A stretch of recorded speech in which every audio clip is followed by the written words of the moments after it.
Ukraine hits Kremlin top-end S-400 anti-air system. First time in mainland Russia. Here's a summary of the article.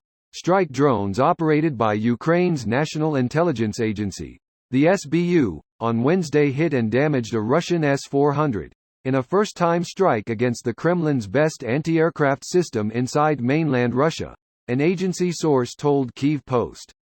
Consisting of truck-mounted radars, a mobile command post and multiple missile launch platforms, the S-400 costs $1.2 billion and is billed by Moscow to be the world's best air defense system.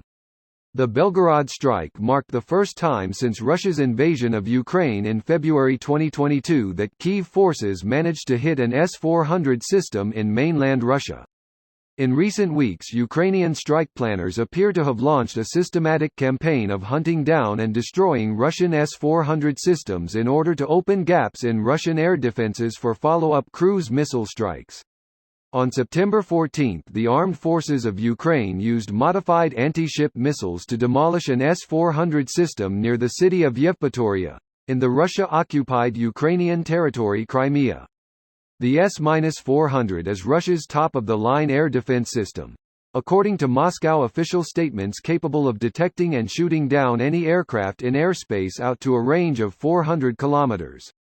Destruction of an S-400 deployed in Belgorod region would likely open a gap in Russian western airspace defenses for Ukrainian strikes deeper into Russia. This post received a score of 5,000, with an upvote ratio of 97%. Here are the top comments in response to this article. LMAO at Turkey, who got itself kicked out of the F-35 project just so they could buy one of these. Erdogan must be feeling like a real idiot right now, lol. I don't think he knows what shame feels like. You can't shame the shameless. Today's Best Troll Award goes to the SBU. Well, SBU is UA's KGB. They are as cold MFRS as it gets. Smiley face. I am not sure SBU is comparable to sadists that were KGB. Lol, it is literally Ukraine's KGB. It even has the KGB listed as its preceding agency on Wikipedia. Well, yay. Prior to independence, they were firmly under the Soviets and had utilized Soviet KGB. It's like saying, oh, the US Navy even lists the British Royal Navy as its predecessor. Of course. So effectively you're saying the US Navy isn't what it used to be under the British. That's an interesting take, likely unpopular amongst Americans. The British Navy used to be impressive. They seem to be really focused on hitting these S-400 systems recently. I recall their Crimea op that blew one up, and another one after. Prepping the airspace for the Western jets? Air superiority wins wars. If A can be taken out then the Russian army will be pretty helpless once offensive aircraft are fully implemented. Taking out A would also improve drone coverage for the Ukrainian forces. IDK much, and this is uninformed speculation, but I'm guessing the S-400 is overkill for a drone and most likely not worth it $wise, and drones fly slower, so other A would be used? I guess hitting the radar would definitely help though. Unless they start getting real drones like the Reaper and equivalents. Those cost a few million each, but can fire actual missiles versus dropping small explosives.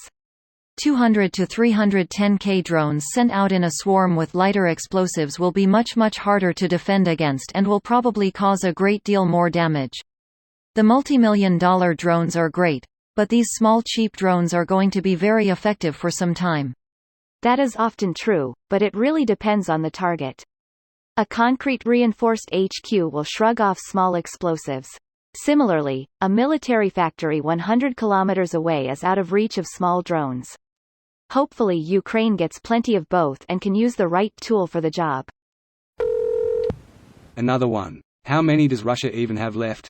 Reportedly up to 100 more S-400 batteries. Still, they are expensive to replace even if there's a large number in reserve.